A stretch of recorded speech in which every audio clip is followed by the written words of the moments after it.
तीसरे नंबर पर परमात्मा। एक बार फिर से बोलो, तीन कौन? मां, महात्मा और परमात्मा।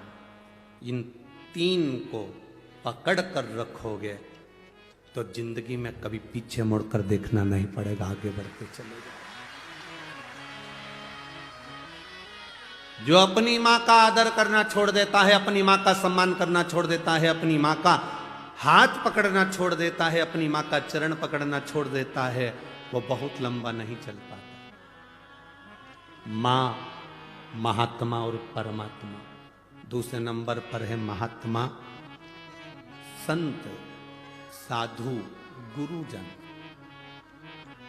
संत साधु गुरुजन किसको कहा? कोई कपड़े पहन लिया, जटा बढ़ा ली, खूब तिलक छापा कर लिया, खूब सारी माला पहन ली, तो उससे कोई संत या साधु नहीं बन जाता। संत साधु का सबसे बड़ा लक्षण है, संत साधु का सबसे बड़ा गुण है, जो उसके पास जाता है उसके जैसा नर्म बन जाता है और भगवान की भक्ति में डूब जाता है। संत साधु के पास गए और प्रॉपर्टी की बात कर रहे हो, संत साधु के पास गए और जमीन जायदाद की बात कर रहे हो, संत साधु के पास गए और तुम अन्य अन्य बातों को कर रहे हो, तो उसमें सुख का अनुभव नहीं है।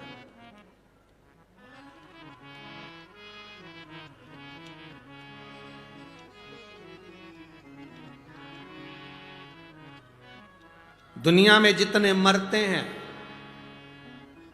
वो सब वैकुंठ जाते हैं कि नरक जाते हैं? अरे बोलो, जम के बोलो, अरे बोलो तो जम के। कोई तुम्हारा पैसा खाकर मर गया, कोई तुम्हारा 5-10 लाख रुपए प्लाट का लेके मर गया, कोई तुम्हारी जमीन का टुकड़ा लेकर मर गया, कोई तुम्हें दुख देकर मर गया, तो वो वैकुंठ जाएगा कि नरक जाएगा? हैं? नरक जाएगा, ये तुम कह रहे हो।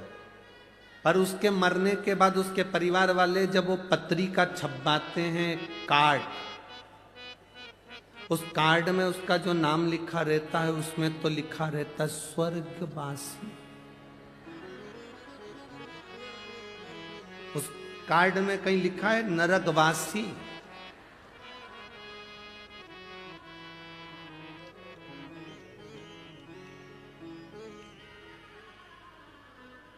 विदेश में कोई मरता है तो कह देते हैं एक्सपायर, डेड बॉडी।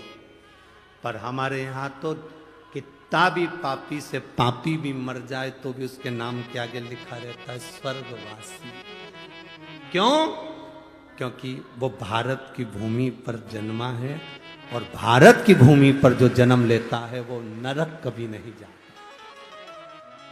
अच्छा चलो जाने दो, तुम्हें सियोर वाले महाराज की बात पे भरोसा नहीं हो तो एक एक पुराण उठाकर बता दो। हिरण्यकशिपु मरा, प्रहलाद का पिता मरे तो नरक गए कि स्वर्ग गए? बोलो बोलो जन के। रावण मरा तो वैकुंठ गया कि नरक गया? चलो वो भी जाने दो। जिस हिरण को बाण मारा था वो वैकुंठ गया कि नरक गया? भगवान कृष्ण ने कंस को मारा था, वो वैकुंठ गया कि नरक गया? एक एक पुराण को उठाकर देखना। हिरण्यकशिपु मरा, परम धाम गया, लिखा शास्त्रों में। रावण मरा, परम धाम गया। कंस मरा, परम धाम गया। तारकासुर मरा, परम धाम गया। क्योंकि भगवान का जो हाथ का स्पर्श कर कर जाता है, भगवान का नाम लेकर जाता है, उसका दर्शन कर कर जाता है, भारत की भूमि की रज का स्पर्श कर कर जाता है, वो कभी नरक नहीं जाता, वो वैकुंठ ही जाता है।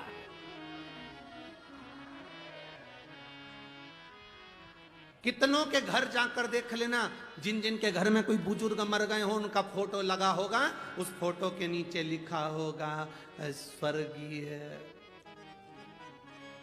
अब उसके नाम के आगे कभी नहीं लिखा नरकीय, उसमें लिखा स्वर्गीय।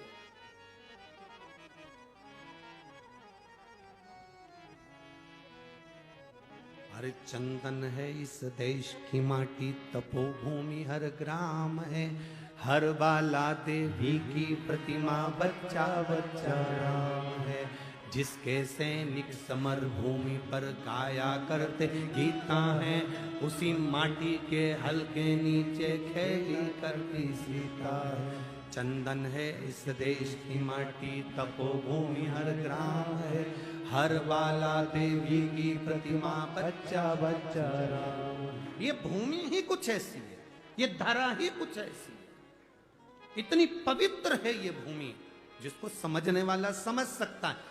आज के जमाने में बड़े बड़ी गादियों पर लोग बैठ जाते हैं, बड़ी बड़ी पीठ पर लोग बैठ जाते हैं और भेद करते रहते हैं। वो ज्योतिर्लिंग बड़ा है, वो ज्योतिर्लिंग छोटा है, वो शंकर बड़ा है, वो शंकर छोटा है, ये महाराज बड़ा है, वो महाराज छोटा है। 12 ज्योतिर्लिंग में कभी ये मत कहना कि वो ज्योतिर्लिंग बड़ा कि वो ज्योतिर्लिंग बड़ा।